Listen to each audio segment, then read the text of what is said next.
Hello everyone, welcome to RPS online classes. आज हमारा video class 9th का chemistry का होगा, जिसमें हमने एटम्स के बारे में पढ़ा था और उसके सिंबल्स के बारे में पढ़ा था।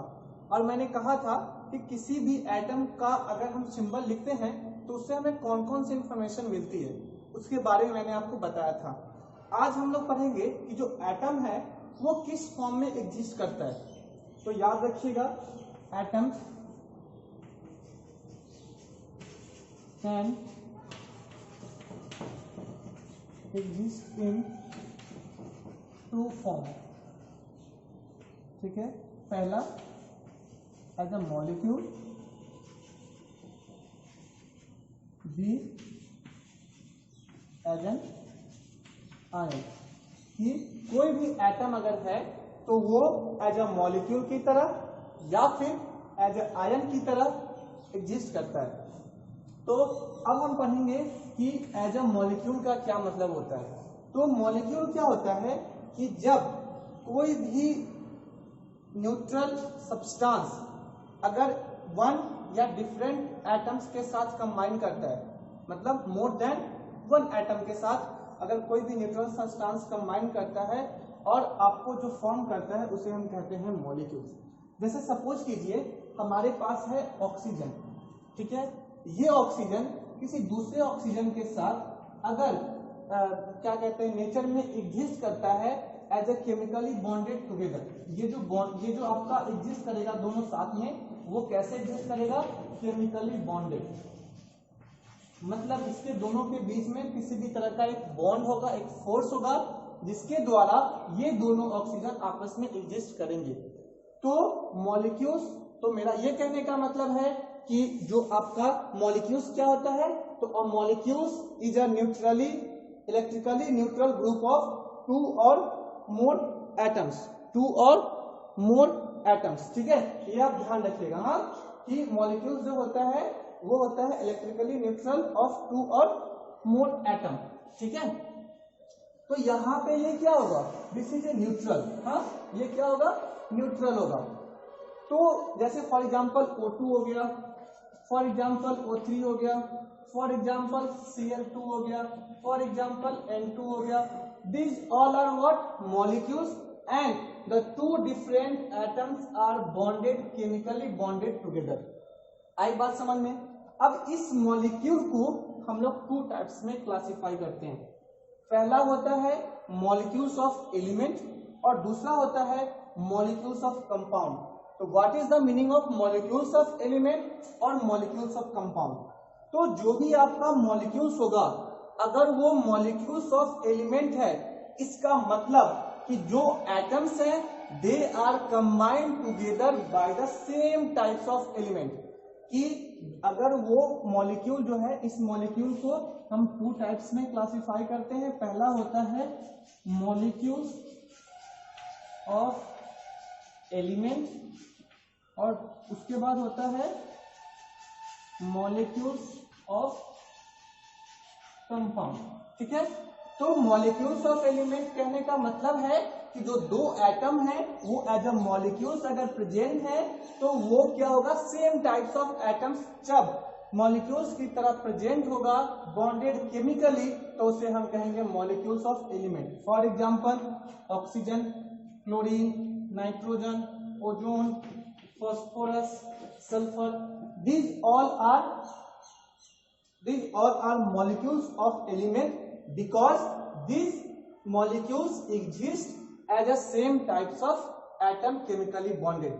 ये same types of atom chemically bonded है, इसीलिए इसे हम कहते हैं molecules of element। इसी molecules of element में आपको एक टॉपिक पढ़ना है एटॉमिसिटी। याद रखिएगा कि एटॉमिसिटी जो आपका मॉलिक्यूल्स ऑफ एलिमेंट है, उसमें किसी भी एक मॉलिक्यूल में कितना नंबर ऑफ एटम प्रेजेंट है उसे हम कहते हैं एटॉमिसिटी। तो एटॉमिसिटी, मैं वर्ड्स लिख रहा हूं, हाँ, इस सब वर्ड्स को आप ध्यान रखोगे। एटॉमिसिटी क्या होता है? Number of atom present in a molecule. किसी भी मॉलिक्यूल्स ऑफ एलिमेंट में कितना नंबर ऑफ एटम प्रेजेंट है उसे हम कहते हैं एटॉमिसिटी। तो atoms exist in two form, as a molecule, as a ion, उसके बाद as a molecules, two types के, molecules of element, molecules of compound, molecules of element, same type of element and same types of atom, same types of atom, और molecules of compound, different types of atom.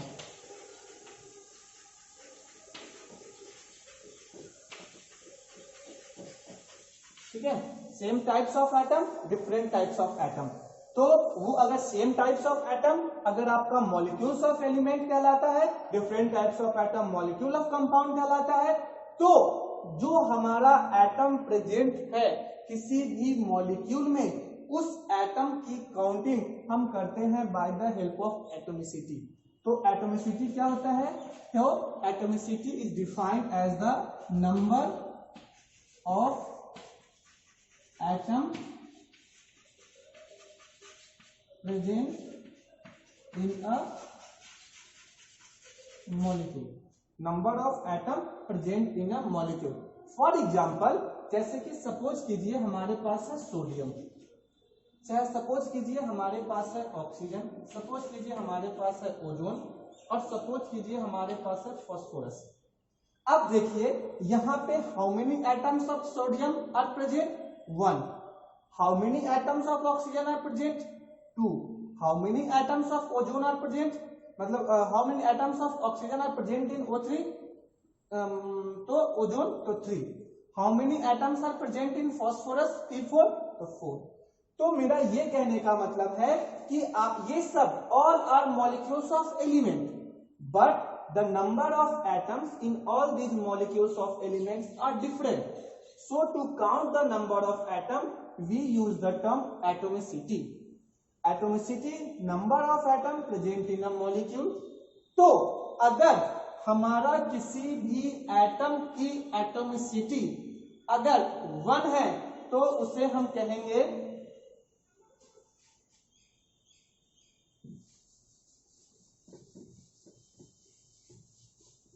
अगर किसी भी atom की atomicity अगर 1 है तो उसे हम कहेंगे मोनो एटॉमिक। अगर किसी भी एटम की एटोमिसिटी 2 है तो उसे हम कहेंगे डाई एटॉमिक। अगर किसी भी एटम की एटोमिसिटी अगर 3 है तो उसे हम कहेंगे ट्राई एटॉमिक। अगर 4 है तो उसे हम कहेंगे टेट्रा एटॉमिक। अगर 8 है तो उसे हम कहेंगे ऑक्टा एटॉमिक। जनरली 2 के बाद हम यूज करते हैं पॉली एटॉमिक। पॉली एटॉमिक, तो पॉली एटॉमिक क्या होते हैं कि when more than 2 type of more than 2 atoms are present in a molecule, then we term as polyatomic atomicity। तो ये कहने का मतलब है कि जब आपके नंबर ऑफ एटम्स अगर एक मॉलिक्यूल मतलब एक मॉलिक्यूल में अगर नंबर ऑफ एटम अगर 1 होगा तो मोनो एटॉमिक, अगर 2 होगा तो डायटॉमिक, अगर 3 होगा तो ट्राई, 4 होगा तो टेट्रा। तो पूछता है कभी कभी write down what is diatomic molecule and right the 2 example of diatomic molecule. तो वहां पे आपको जिस भी एटम की जिस भी मॉलिक्यूल का एटम्स अगर 2 होगा तो उसे हम कहेंगे डायटॉमिक। एग्जांपल में oxygen, nitrogen, chlorine, bromine, these all are diatomic gases. ठीक है, तो ये आपको ध्यान रखना है। तो मैंने क्या कहा, तो आपको ये बात समझ में आ गई, एटोमिसिटी क्या होता है ये समझ में आ गई, मॉलिक्यूल्स ऑफ एलिमेंट क्या होता है ये बात समझ में आ गई। तो मैं यहाँ पे जैसे यहाँ पे सोडियम है, नंबर ऑफ एटम कितना है 1, यहाँ पे ऑक्सीजन है, नंबर ऑफ एटम कितना है 2, यहाँ पे ओजोन है, नंबर ऑफ एटम कितना है 3, यहाँ पे फास्फोरस है, नंबर ऑफ एटम कितना है 4। लेकिन अगर आप एग्जामिनेशन में एटोमिसिटी पूछेगा, अगर आप इस तरीके से लिखोगे तो आपका नंबर हो जाएंगे कट, because 1 2 3 4 is a number, not the atomicity. Atomicity is monoatomic, diatomic, triatomic, tetratomic. तो this is the number of atoms but the atomicity is monoatomic, diatomic. तो you have to write as 1 as monoatomic, 2 as diatomic, 3 as tri, 4 as tetratomic. तो ये आपको ध्यान रखना है, ठीक है। ये इंपॉर्टेंट क्वेश्चन है, ये क्वेश्चंस पूछे जाते हैं। तो मैं कुछ क्वेश्चंस यहाँ पे लिखता हूं, आपको वो क्वेश्चंस एज ए होमवर्क आपको करने हैं, ठीक है। फॉर एग्जांपल मैं यहाँ पे लिख रहा हूं कैल्शियम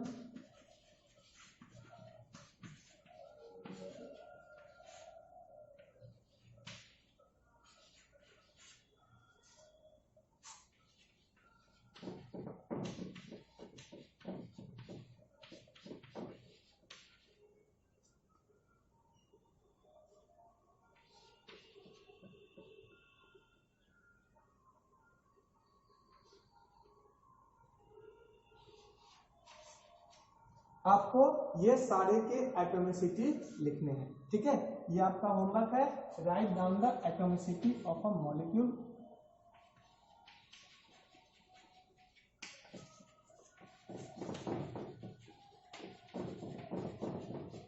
ठीक है, राइट डाउन द एटॉमिसिटी। आई बात समझ में? तो मैंने अभी तक पढ़ाया कि आपके जो एटम्स होते हैं वो कितने फॉर्म में एग्जिस्ट करते हैं। तो हमने देखा एज अ मॉलिक्यूल्स में एग्जिस्ट करते हैं, एज अ आयंस में एग्जिस्ट करते हैं, एज अ मॉलिक्यूल्स में मॉलिक्यूल्स ऑफ एलिमेंट या फिर मॉलिक्यूल्स ऑफ कंपाउंड। और उसके बाद हमने एलिमेंट में पढ़ा कि डिपेंडिंग अपॉन कितना एटम प्रेजेंट है उसे हम एटॉमिसिटी के तरीके से क्लासिफाई करते हैं, और हम कहते हैं कि एटॉमिसिटी होता है number of atom present in a molecule. अब मुझे एक बात बताइए, चलिए यहाँ पे हम लोगों ने एक मॉलिक्यूल में कितने एटम है वो हमने काउंट कर लिया। अगर मान लीजिए कि क्या अगर हम मॉलिक्यूल्स को चेंज करते हैं, नंबर ऑफ मॉलिक्यूल्स को चेंज करते हैं, तो क्या हमारा एटम्स चेंज होता है? तो हाँ बिल्कुल, बिकॉज सपोज कीजिए हमारे पास O2 मॉलिक्यूल है। यहाँ पे कितने मॉलिक्यूल O2 के हैं? 1। अगर सपोज कीजिए अगर हम यहाँ पे O2 के 2 मॉलिक्यूल कर दें, अब हमारा नंबर ऑफ ऑक्सीजन कितना हो गया? 4। इसका मतलब कि अगर हम नंबर ऑफ मॉलिक्यूल्स को अगर हम चेंज करेंगे तो नंबर ऑफ एटम हमारे मॉलिक्यूल का चेंज हो जाएगा या फिर उसकी एटॉमिसिटी चेंज हो जाएगी। तो ये याद रखिएगा कि हम किसी भी एटम का किसी भी मॉलिक्यूल्स का, मॉलिक्यूल्स ऑफ एलिमेंट का या फिर मॉलिक्यूल्स ऑफ कंपाउंड का अगर हम मॉलिक्यूल चेंज करते हैं, वैल्यू नॉट द कंपाउंड, अगर हम किसी भी वैल्यू को चेंज करते हैं तो हमारा जो कंपाउंड होता है उसके एटम्स चेंज हो जाते हैं। जैसे सपोज कीजिए हमारे पास, मैंने O2 का एग्जांपल दिया, ठीक उसी तरीके से 2O3। तो पहले अगर हम O3 था तो नंबर ऑफ एटम था 3, अब अगर 2O3 हो गया तो नंबर ऑफ एटम हो गया 6। उसी तरीके से पहले जब O2 था तो नंबर ऑफ एटम्स था 2, अब जैसे 2 मॉलिक्यूल हो गया अब नंबर ऑफ एटम हो गया 4। तो ये आपको ध्यान रखना होगा कि नंबर ऑफ एटम्स जो होते हैं वो आपके वेरी करते हैं कि आपका जो मॉलिक्यूल्स कितना है। अगर आप मॉलिक्यूल्स को इंक्रीज करोगे तो आपके नंबर ऑफ एटम्स भी क्या होंगे? इंक्रीज करेंगे। ओके, तो ये था आपका मॉलिक्यूल्स ऑफ एलिमेंट। अब हम बात करेंगे किसकी? मॉलिक्यूल्स ऑफ कंपाउंड की।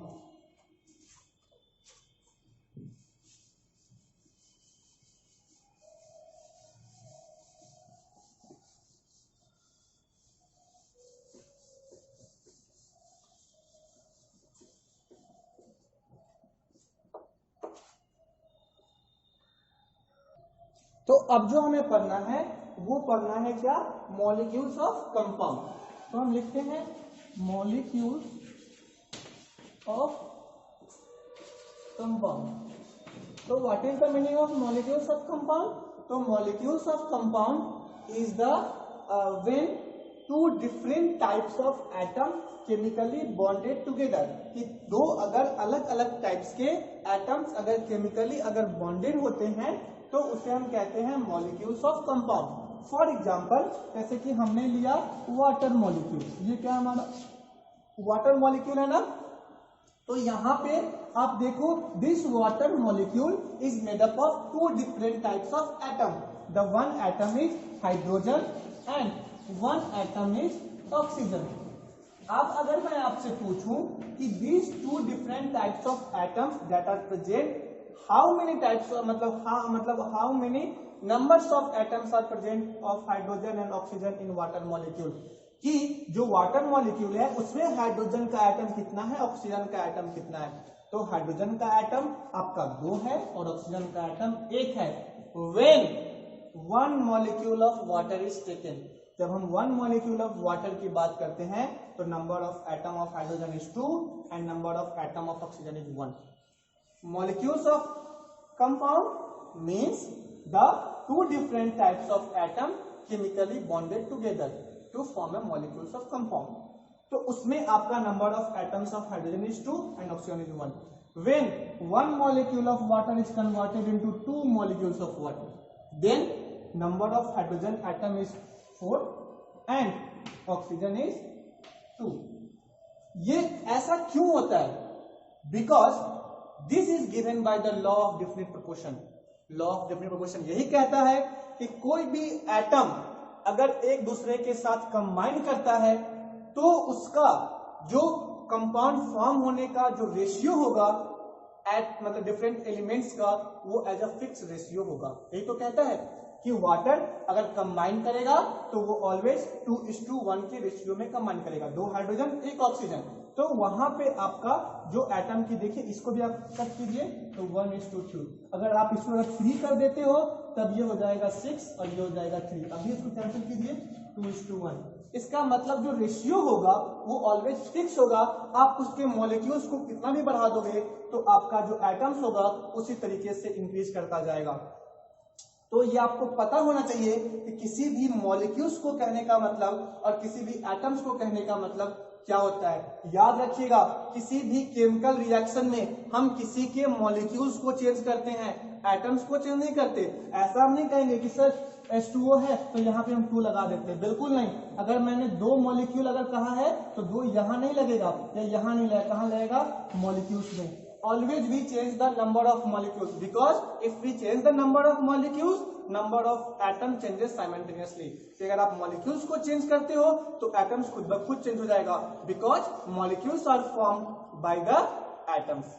कि एटम्स अगर वो केमिकली बॉन्डेड, याद रखिएगा केमिकली बॉन्डेड का बहुत इंपॉर्टेंट होता है। अगर आपने ये वर्ड छोड़ दिया केमिकली बॉन्डेड, आपका वो आंसर गलत हो जाएगा। तो केमिकली बॉन्डेड के कारण ही 2 एटम्स या 2 मॉलिक्यूल्स एक दूसरे के साथ एग्जिस्ट करते हैं। अगर ऐसा नहीं होता तो किसी भी एटम को कभी हमारे नेचर में देखिए कितना सारा गैसेस है, हाइड्रोजन है, ऑक्सीजन है, कार्बन है, नाइट्रोजन है, हीलियम है। अगर केमिकली बॉन्डेड नहीं होता तो सबके सब आपस में एक दूसरे से कंबाइन कर जाते। कोई भी एटम अगर एक दूसरे के साथ प्रेजेंस में आता है तो सर्टेन टेम्परेचर, प्रेशर, बहुत सारे उसके फैक्टर्स होते हैं जिसके कारण वो दोनों कंबाइन करता है। तो अगर हम वाटर मॉलिक्यूल हमने कहा तो ये स्पेसिफिक कंडीशन में ही वाटर मॉलिक्यूल फॉर्म होगा जब temperature and pressure should be suitable. अगर नहीं दीजिएगा तो आपका वाटर मॉलिक्यूल फॉर्म नहीं होगा। तो केमिकली बॉन्डेड टुगेदर का इंपॉर्टेंस बहुत ही ज्यादा होता है, ये आपको ध्यान रखना है। उसी तरीके से सपोज कीजिए हमारे पास है CH4। CH4 क्या है? मीथेन है ना। CH4 is methane. याद रखिएगा 1 कार्बन है और 4 हाइड्रोजन है। 2 डिफरेंट टाइप्स ऑफ एटम से बना है तो इसे हम कहेंगे मॉलिक्यूल्स ऑफ कंपाउंड। और यहाँ पे 1 कार्बन 4 हाइड्रोजन। अगर हम 2 मॉलिक्यूल अगर हम लेते हैं CH4 तो 2 कार्बन 8 हाइड्रोजन। इसका भी रेशियो क्या होगा? 1:4। Fix ratio is always present during the formation of molecules of compound. Okay, तो ये था आपका मॉलिक्यूल्स ऑफ कंपाउंड। इसमें मैंने 2-3 चीजें आपको बता दी। अब हमारा नेक्स्ट है वो है आयंस।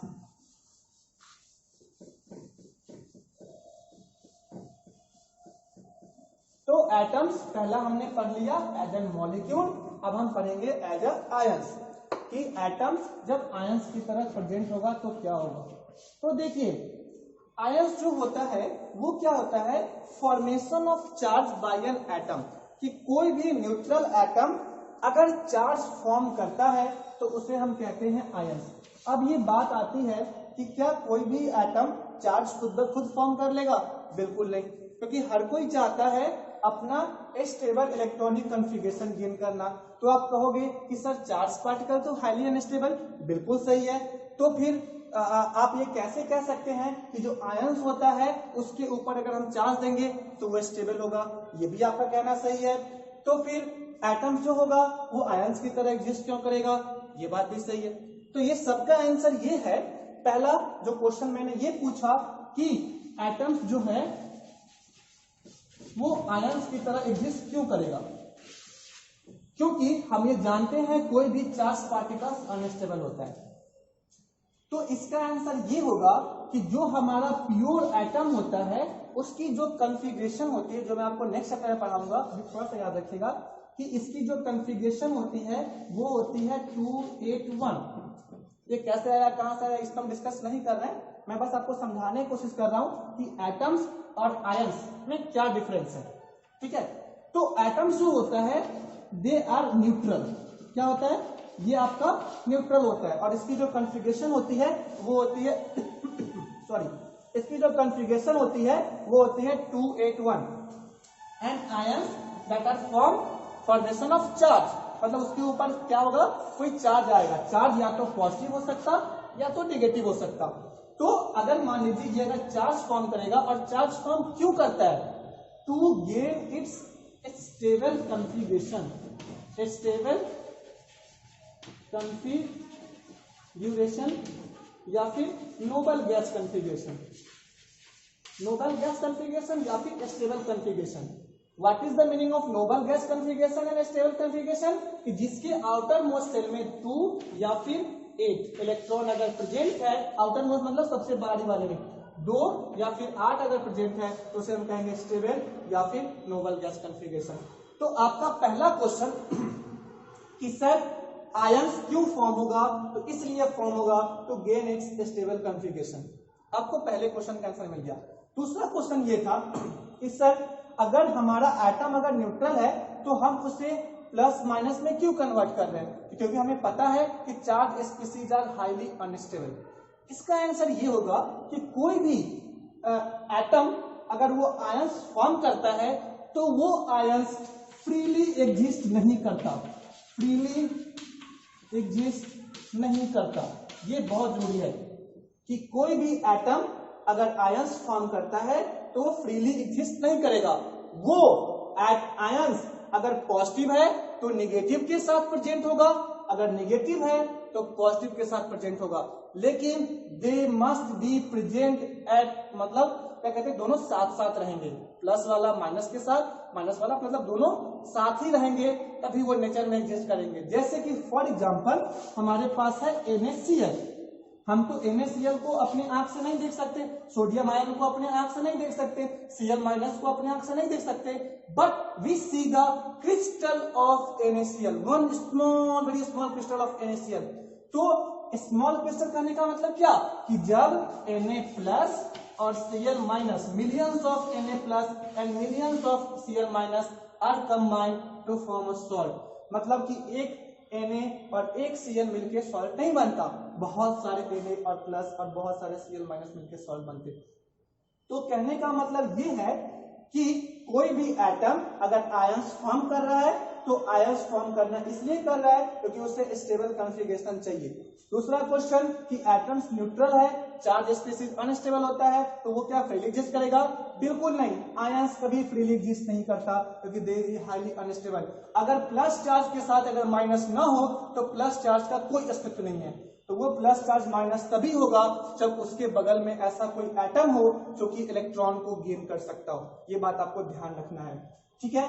तो एटम्स आपके ये हो गए, आयंस ये हो गए।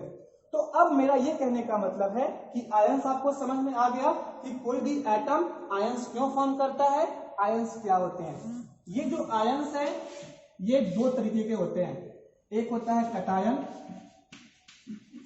और एक होता है अनायन।